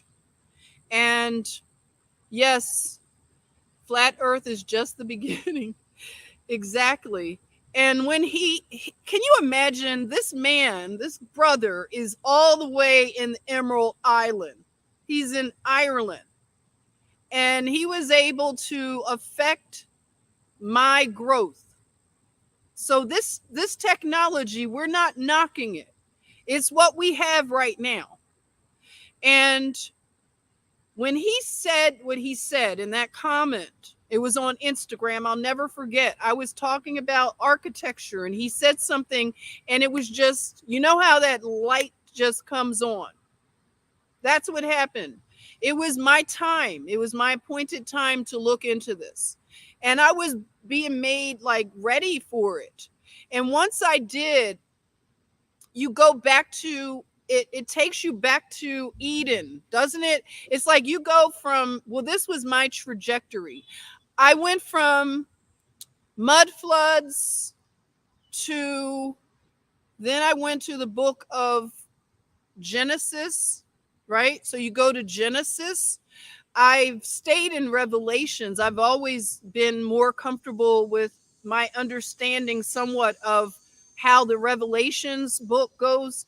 But the thing about the sequencing of the Bible, we look at it as this like sequence of Genesis to Revelations, and it goes that way and the timeline goes that way. And it's just, we have to understand so much about the Bible. We really do. Once we understand that we don't understand a lot about it, and we let go of our ego, and however many years you were sitting in a pew somewhere, the fact that a lot of us were scared out of reading the book of Enoch and the Apocrypha books, once we get out of that, it's just like, it's an explosion of information that happens.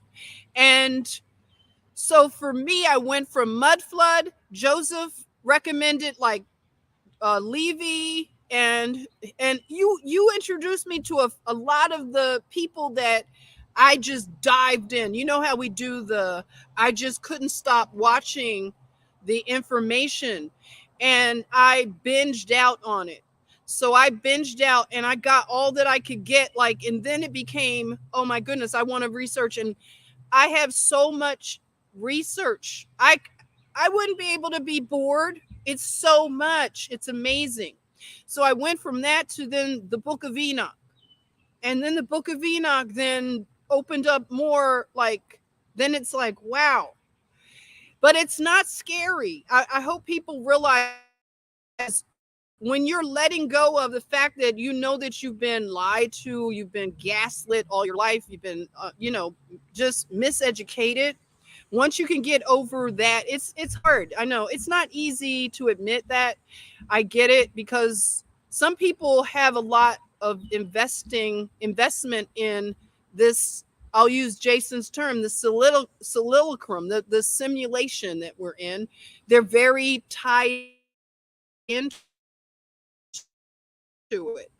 So I get it for some people, but I want you to know that it's not scary. It's not scary to let go of what you thought was real.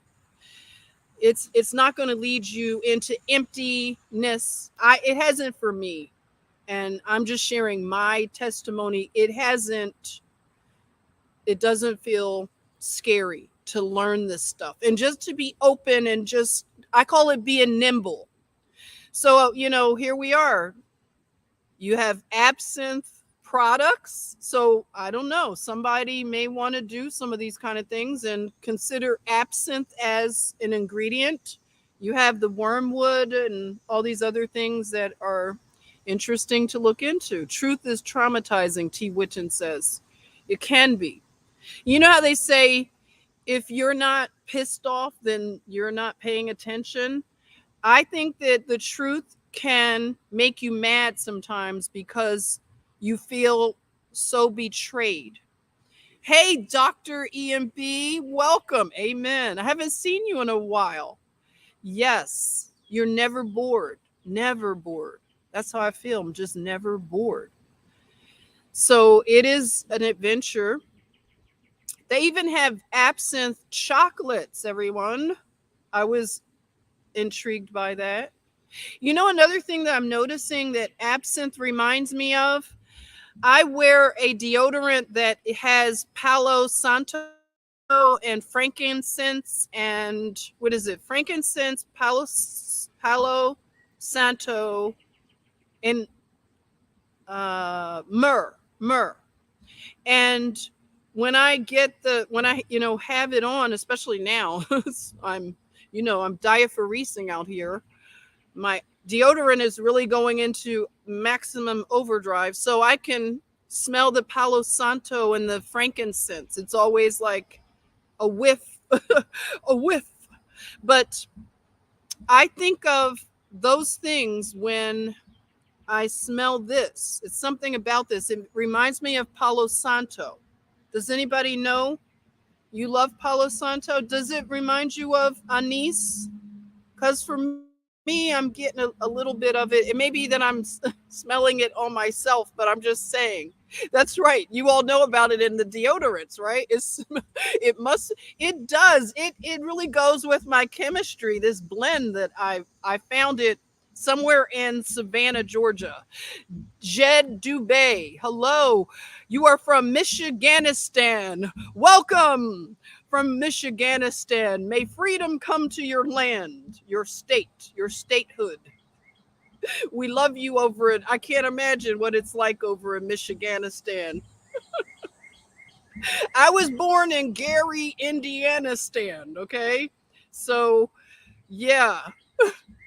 And I had a really great conversation the other day with a lady that it was from the Archaics collab here. And we just had a great conversation. We were talking about the manosphere. I touch on the manosphere a little bit and just the woman sphere and the gender thing that's going on. I'm very interested in the gender, not so much the divide, because I've had my ear to the ground of both sides, and me being that Libra who wants harmony, I want to hear your side, I wanted to hear their side. I've treated this gender war like that, where I've wanted to hear what's going on with the guys, what's going on with the gals, I know people get offended at those terms.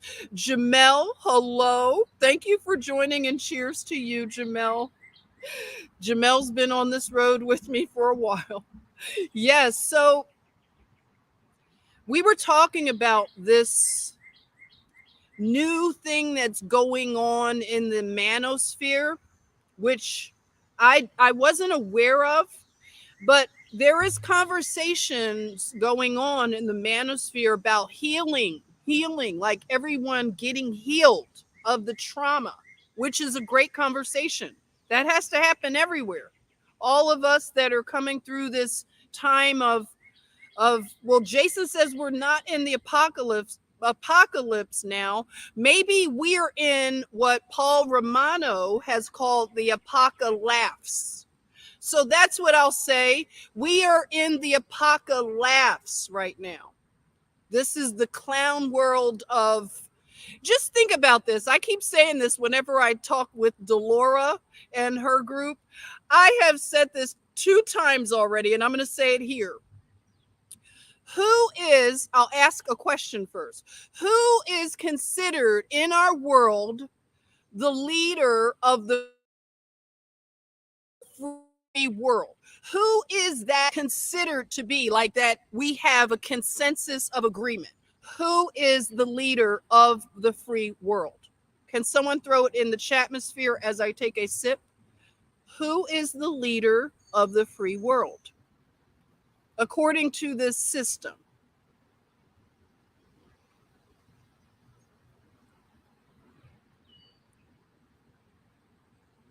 Waiting. Mr. Corn Pop, there you are. Mr. Corn Pop is, if you just unpack that in your head, can you imagine that? And I know you all are saying, I get it, the 2 president thing, I get it, but I'm talking about the narrative, okay? You know what I'm saying? Like, if you were to call your cousin that freaked out on you 2020 and you ask them who is the leader of the free world, they would say Mr. Corn Pop is, because that is the image that we are projecting right now into the world. Okay? And that is really amazing that that is even a thing. It's so hard to wrap your head around. So, being that the leader of the free world, think about that. That means like people in other countries, which I don't know if that's really truly what they consider, that the US president is the leader of the free world. We've been gaslit possibly, because when I travel, like I've been to Ethiopia and I go down to the hotel area to eat my breakfast with everyone, and they have news on.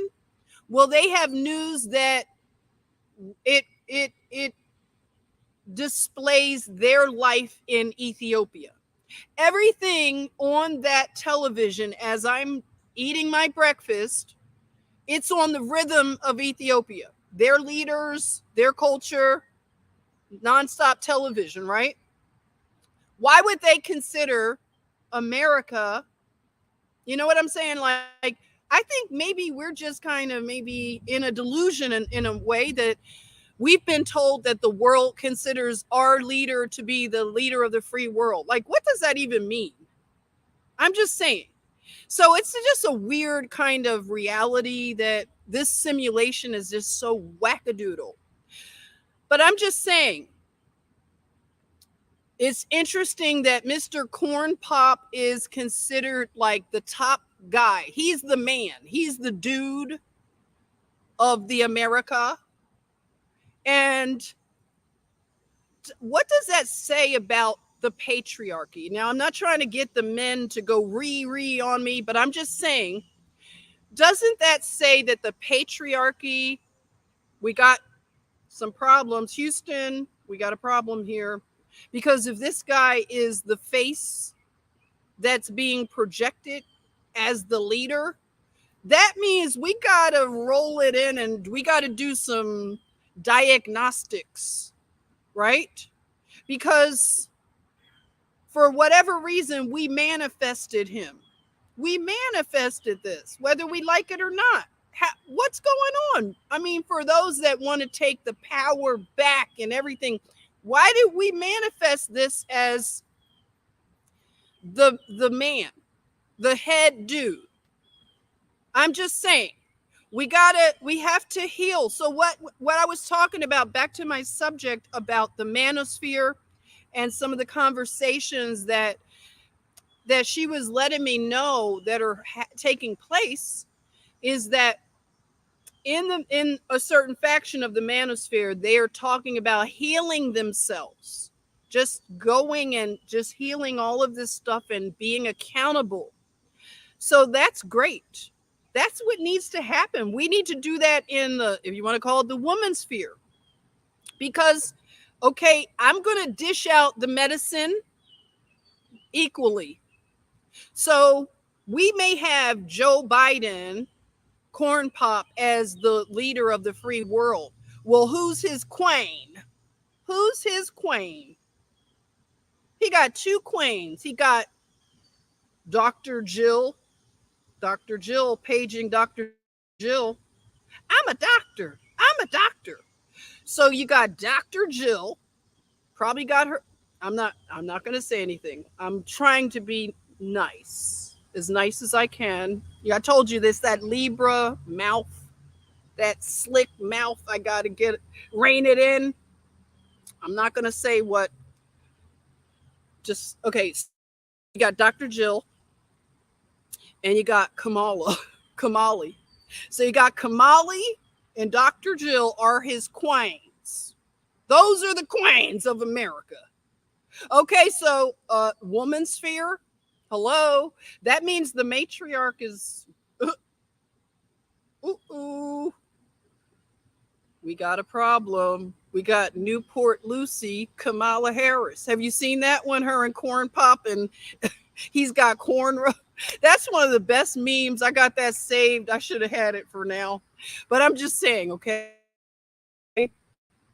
That means that we have some work to do, some heavy lifting. We're not done here yet.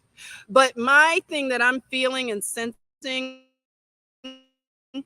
is that once we balance out, and I'm all about that balancing act, whatever that is, we have to balance this stuff out. And we have to have very difficult conversations that hurt the ego. Women in the women's sphere, they have they have to come to conclusions too. 1 minute, I'm still here with you. Just bear with me. Just got to take a little quick 1 minute.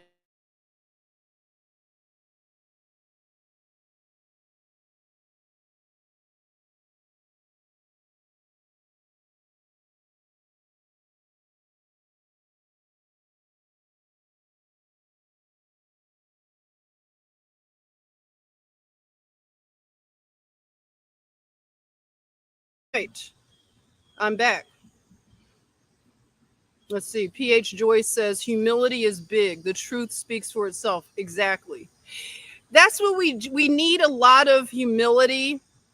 And for those of us that go by the good book, that the meek are going to inherit this earth.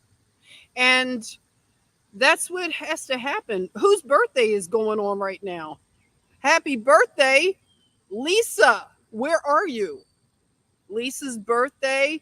Oh my goodness, wait a minute. Food and Spirits is here. Hey sis, it's my birthday. Happy birthday, Lisa.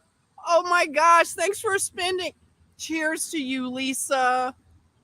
A real one. Lisa, everyone, is amazing. Thank you for wishing her a happy birthday up there in New York. She is in New York doing amazing things. As she encounters people, she is an earth angel. Happy birthday, Lisa. Wow. Look at all the birthday love, Lisa. Look at that. Oh, yay. That's so sweet. Yes. Very nice. You're welcome. You are welcome. Thank you, everyone. That's right. We love our Lisa. That's right. Family love. Love you. Cheers to you, sis. Yeah, so the matriarchy, when I think about again the vapor, what's the ice doing over here? Let me grab the ice. I'm coming in. You can see that. You can see that sweat. See those diaphoresis? So you see that little bit of vapor. The ice goes through its transformation, right? Get a little bit, do a little bit of stuff. But that's what this drink, it's called the Green Goddess. So that term goddess, and thinking about the connotations when you have the Christian background, you get offended when you hear goddess, goddess worship and that kind of stuff, and you're told to watch the new age, traps and things like that.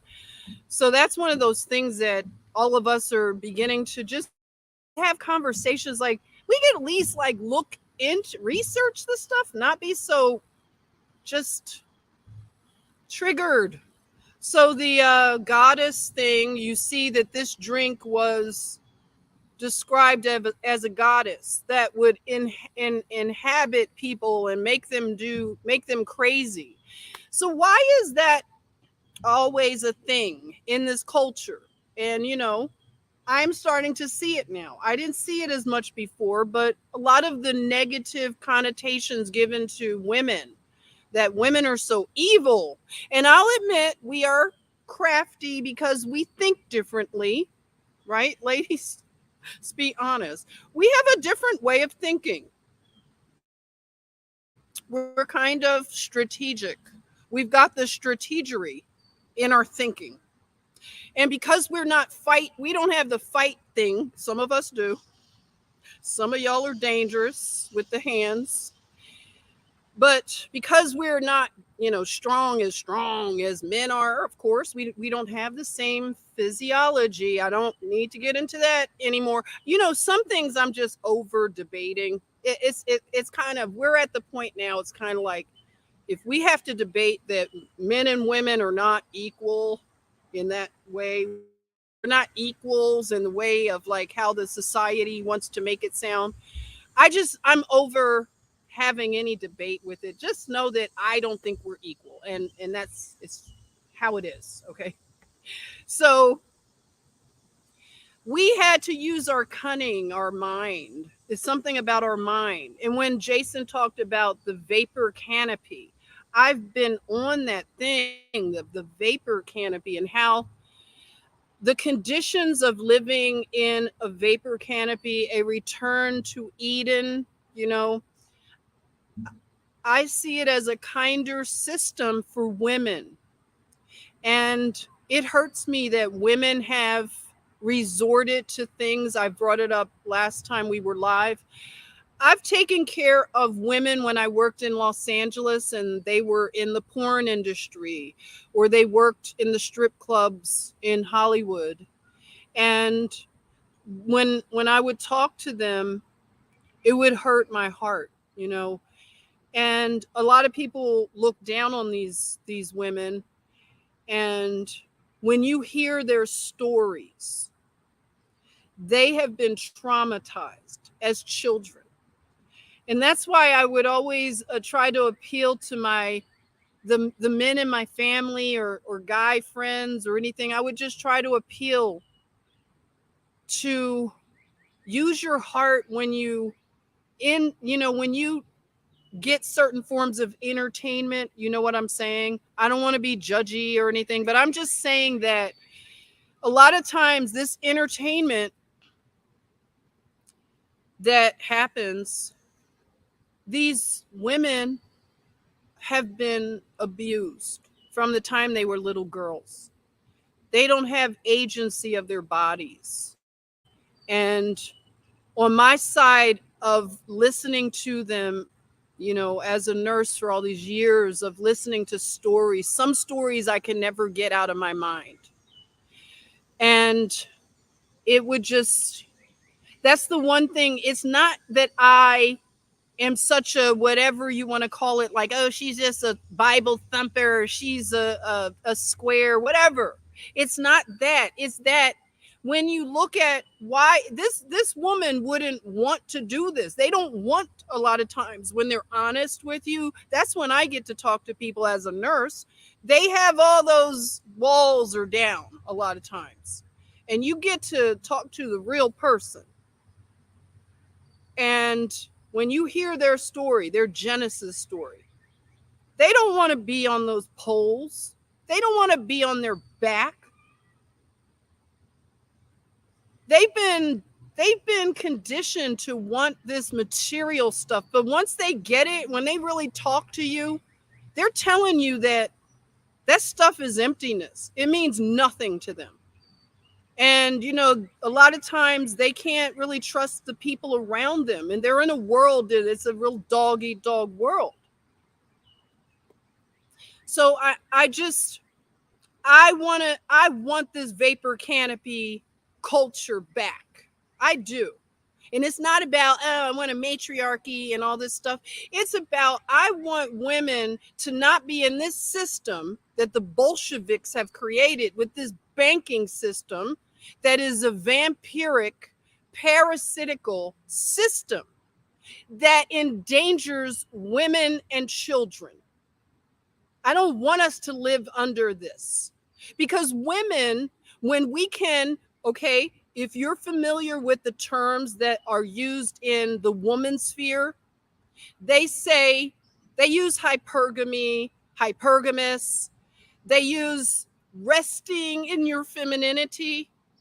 That term, resting in your femininity, that just, to me, describes the vapor canopy, where women can rest in their femininity.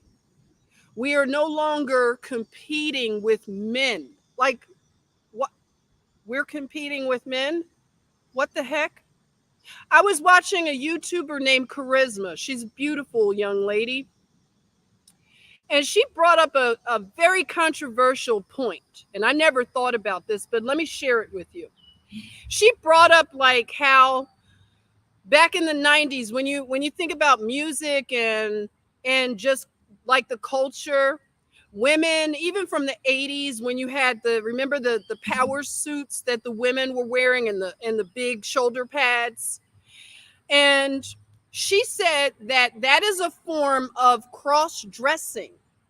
And she was describing the singer Aaliyah, and how she wore that midriff, and she had a six pack, and TLC, they were six packs and midriff shirts, and they looked like tomboys. So the tomboy was like the sexy kind of thing. So the clothing, especially the urban clothing, it was kind of unisex, but the girls, I wore the baggy jeans and stuff like that back in those days.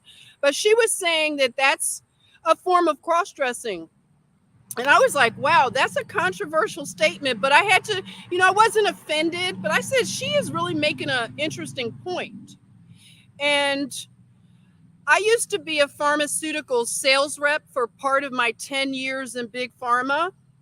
And I called on a doctor. He was older, and he was like a mentor. He wasn't like a creep or anything, but he was trying to mentor me with like financial stuff, because I don't know a lot about that stuff. So he was talking stock market and all that kind of stuff. But one of the things that he told me is, he said, Jennifer, don't always think that you have to go along with the programming, basically. I had my blue suit, when you're a pharmaceutical rep, you wear your navy blue suit, and, you do the whole corporate thing, and your blue pumps and the whole thing. You look like you're a flight attendant. But he said, why don't you do something different? And Jason mentions that, like, you do something, change your routine up. He said, wear dresses, go the opposite direction, start dressing feminine. And I was like, when he said that, it just sounded so crazy. I was like, this old guy, he's got old man ways, you know? But I listened to him because I respected him.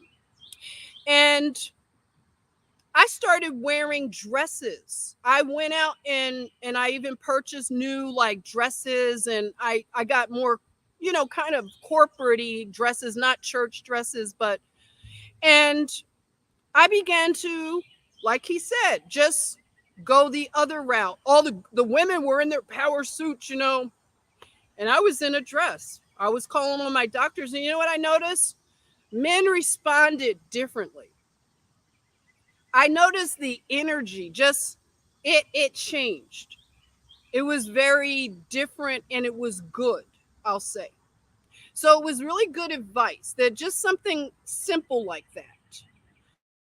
And when I again think about this vapor canopy, I think about women just being able to be truly women, because look at what's happening in the conversations. There's a guy named Matt Walsh. If you haven't heard of him, he did a documentary called, he just asked people the simple question, what is a woman? Do you all know about Matt Walsh and his documentary, What is a Woman? And he went around asking various people, from, you know, people on the street to people in the halls of justice and power in our nation. And people just basically would freeze up and look stupid, especially if they were having to stay on script. They couldn't answer, what is a woman? So if we're at that point in our nation where people just can't answer what is a woman, that's crazy. So you know what's happening is you got the, you like that video? It was good. What is a woman? What is a woman? Can somebody answer what is a woman? Hey there, Jawan. Intriguing that you mentioned that. Remember when Aaliyah started exuding feminine energy? She passed shortly after. Interesting. Thank you for adding that. That's a good point. Wow. Hmm. Yeah, so Anne says softer. That's a woman. Yes, softer. That's a good word. Like if you were to say what is a woman in one word, I like that. Soft.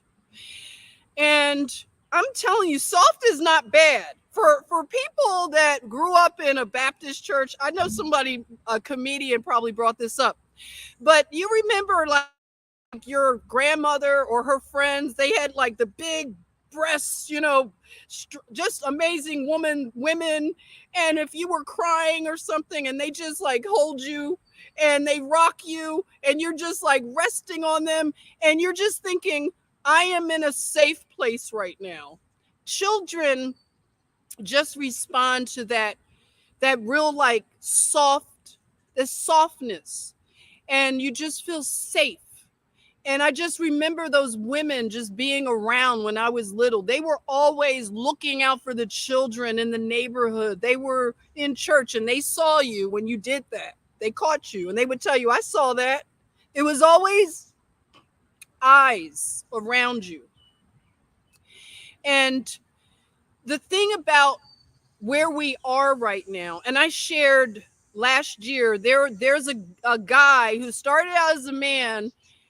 He was, I think, in the media, and he then started getting a lot of plastic surgery. He changed his gender, and then he was going to receive a womb. And I did a little post about it. And he was going to go to Brazil because in Brazil they have very advanced surgical methods. So they were going to give him a womb. And I was wondering, my question was, where are they getting the wombs?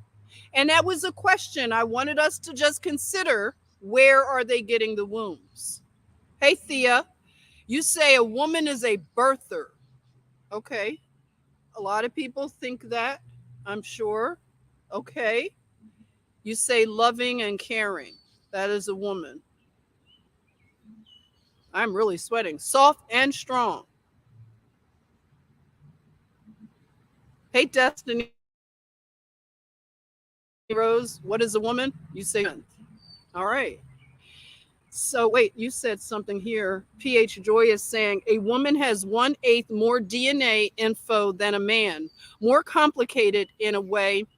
And I love that men aren't the same. I do too. I love that we are uniquely different, and that's okay.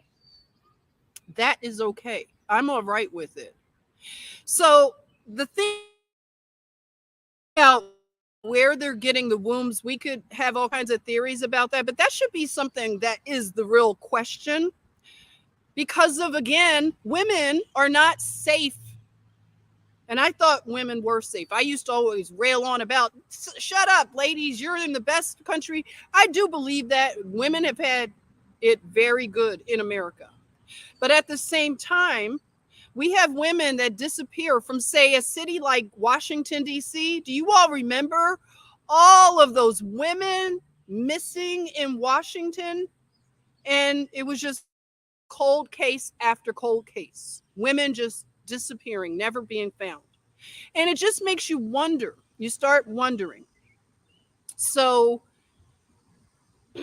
again, it would be great to get to some healing and truly come together, like whatever it means, like to come together and heal this rift. I said before, and I'll say it again, I believe that us going back to Eden, right? This is where the problem began for the gender war, I believe. A lot of times, if you do a reverse, what is it called? A cause analysis, then you find out we got to go back to Eden. What happened in the beginning? Or what was the beginning? So that right there, and that's why reading the Genesis account and understanding where we are in everything, I think it'll help us, and getting back to a slow living where women can be safe and rest in their femininity. Men can be masculine without anyone trying to emasculate them. It's just simple, isn't it? It's kind of simple. That's all I'm saying.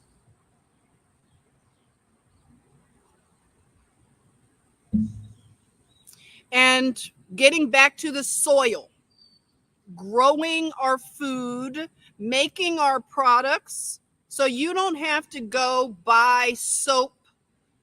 You make a soap that is also a shampoo. I use a soap that is a shampoo and body soap. It's so simple. I'm like, why wasn't I doing this all along? And I hardly need any conditioner because, like I said, as I have slowed down and my hormones are balancing, my hair is responding. It's easier for me to maintain it right now. So something is going on. Look at this 304 that just entered the chat. Sorry, we don't do that here. Bye. They're trying all kinds of little ways to come into the chatmosphere. Sorry that happens, everyone, but I hopefully got rid of them. Yeah. So getting back, yeah, I got the troll. Hopefully they're out. If I could get rid of the, let me see if I can get it out of here so you don't have to read it. Okay. Hopefully it's gone. Yeah, dumb troll 304. That's right. We don't want that 304 energy in here. Those inner Johns. Look at that. I'm almost finished. I've sipped and chatted with you. Oh, you know what I want to talk about? I do like talking about pop culture because I keep my ears to the ground and I look at things because I'm analyzing a lot of stuff that what's going on with like what's the kind of temperature out there. And I want to share something that I've noticed. Okay. Oh, by the way, the picture there, that is incense that is made from absinthe. Can you imagine? Absinthe incense. Love it, right? It's a lot you can do with absinthe. I'm going to, oh, this bird was, sometimes the birds are showing off. They want me to see them and they show off for me and they do little concerts, which I love. But sometimes they dive bomb me a little bit and they do that to Josephine. But anyway, like I was saying, sorry, I have to wipe some of this. Oh. Okay. Oh, okay. This is what I wanted to notice. Yes, to the last sip. I'm nursing it. You know, they say I'm a nurse, so I'm nursing my absinthe. Okay, so um, this is what I wanted to share that I'm noticing. And this is again, like, you know, I'm binge watching Jason's stuff on Archaics. So you know how he talks about the simulacrum wants to get us back. When we start to become errant and we're like running at all away from the you know what I'm saying? I'll just use the term because sometimes I have like a tongue twisty when I'm saying I'll say the simulation. Okay, so when the simulation starts to notice that too many of us errants are we're tuning out, we're unplugging from it, it has to get you back in, right? It has to give you something that you want so that you get plugged back in, right? Don't you? So I see it this way. They just had the BET Awards. Not that anybody watches that crap, but I'm just saying. I noticed I was listening to different spaces. They brought out people like, if you know anything about Little Kim and Puffy, Puffy did a tribute to himself. Okay. He was, you know, doing that dance he did. And he's doing a tribute to himself. If that doesn't show you the absolute like narcissism on steroids that the apocalypse laughs is showing people to be right now. So these people are like they're like, it's so sad that they take themselves so serious as if they are still the same celebrity star that they were back in the 90s. And one of the things that Paul Romano, he stays on their neck, and I love it because he's doing something very brilliant, breaking those spells that this simulation wants us to look at these celebrities and stuff. These celebrities have lost their shine. First of all, they are old. And I said it. They are my generation, Gen X. They are too old to be out on a stage shaking their butts. It looks desperate. It looks thirsty. And it looks very tragic. Whenever Madonna is doing that, it's very cringy.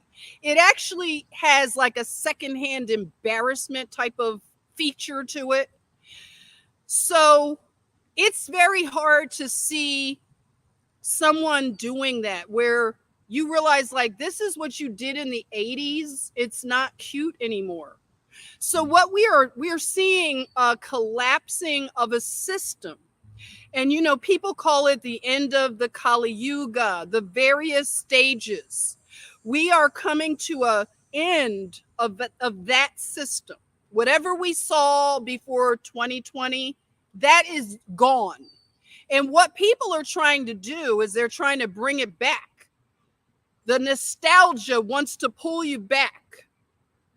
If you notice the desperate attempts, in the movie industry, what are they doing? They're bringing back old movies and trying to resurrect them with like this is, they're doing it with like Bette Midler when she was what was that movie with Bette Midler? So they're going back, it seems like they're going back to the 80s. I'm sensing 80s and 90s, but maybe we'll see an 80s kind of thing come back. But it's over for the entertainment world. Their Kali Yuga is here. It's over. They have aged out, but they didn't get that memo. So they're going to be out on stages with, what are they going to do next? Wheel themselves out, right? We saw the Rolling Stones out in Dallas in September, right? They had a big concert. And you have the aging of all of those people. They're old and they're not breaking new stars. All of these so-called new stars, they don't have star quality. So they don't have the appeal to get people to worship and get in under a spell. There are no more Michael Jacksons coming through anymore. You're not going to have any more of any of the best of the rock and roll from the 70s. It's no more. They're not breaking groups like that anymore. So it's over for them. And now we're just watching it. It can be a cringy thing to watch, but just know what you're witnessing and don't feel bad. You know, we can't feel bad. We just have to, like they say, the end isn't for everyone. Because some people can't handle watching this Kali Yuga, this age come to an end. Because it's very uncomfortable. Very uncomfortable. But we have to be of strong heart and mind to be able to watch this thing wind down. Because what's happening that I'm seeing is that it's winding down slowly. It's a slow swirl down the drain. There's another 304. I'm getting rid of them as soon as I can see them. So that's what I'm noticing. Have you noticed that? And, you know, they claim that Beyonce and Drake have made house music. So you see people trying to make house music that were not into house music. It's like, house music is very special. Keep house music's name out of your mouth if you're not really about that culture, because it feels like appropriation, doesn't it? But they're not going to execute this in a genuine way. So it's over. And we have to find things to, what it's not replace, because you don't want to replace celebrity worship and idols and all that, but we have to heal ourselves and get to a place we don't need that. But it is happening all around. You're watching it just, it's very interesting. So, you know, even with some of the things they're bringing back, like in the Atlanta area, they have roller skating. That's still a thing. And I used to do that when I lived in Atlanta. I used to roller skate on the weekends with a group of people that I knew that do it for exercise. So they're trying to bring back maybe like a feel good type of nostalgia. And that's to keep us connected. And I have vowed that I don't want to let my guard down with this. Whatever happens, if you see like a roaring 20s type of thing happen, a renaissance, I'm just going to still, I want to still be as unplugged as I can be. I'm not going to, I just don't want to fall back into it, if you know what I'm saying. So that's I love Candace Owen. She's got that kind of slick mouth that I love. She said that Madonna was grandma porn. Exactly. And some people are into that. That's some of the stuff that people are into. Yeah, but I agree with Candace. I agree with her on a lot of things. But absolutely. So I'm just saying that that's our challenge, is to not fall for the trick bag of the soliloquy. I got it. Did I get it that time? The simulation trying to pull you back with the nostalgia, right? No, I don't want to fall for it. Hey, looking. I've actually been feeling like exercising by roller skating again. That's wild. I think it's great exercise. So I think that it's good if you wanted to get back into it. Some cities have the roller skating rinks. I don't know. It might be something somebody wants to do. But you can roller skate in other places if you have a smooth whatever, if you get the right kind of skates. But I might too. I might get out here roller skate for exercise, right? But that's what I wanted to share for now. I love that you joined me today. We've been at this for a while. Let's see if I had any little notes. I want to do something soon out here. Want to do another table in the wilderness. I want to do an Ethiopian coffee ceremony with you all. We could do something. I want to do some content on Ethiopia, something about Ethiopia that I've been finding some connections, but I'm still in the researching phase of it. Hey there, welcome. Axel, did I say Axel Moonstar? Archaics changed my life. Wonderful. We love it here. We love the content. Yes, so I want to do another table in the wilderness soon, and we can do coffee ceremony. But I do want to cover something about Ethiopia soon, so you can look out for that. It'll be an upload. I want to put some things together that I'm finding. Yeah. And again, I'm looking forward to the day that my laptop becomes a porch that we can sit and talk and reason together, right? So again, cheers to you real ones, to you errants, my last of my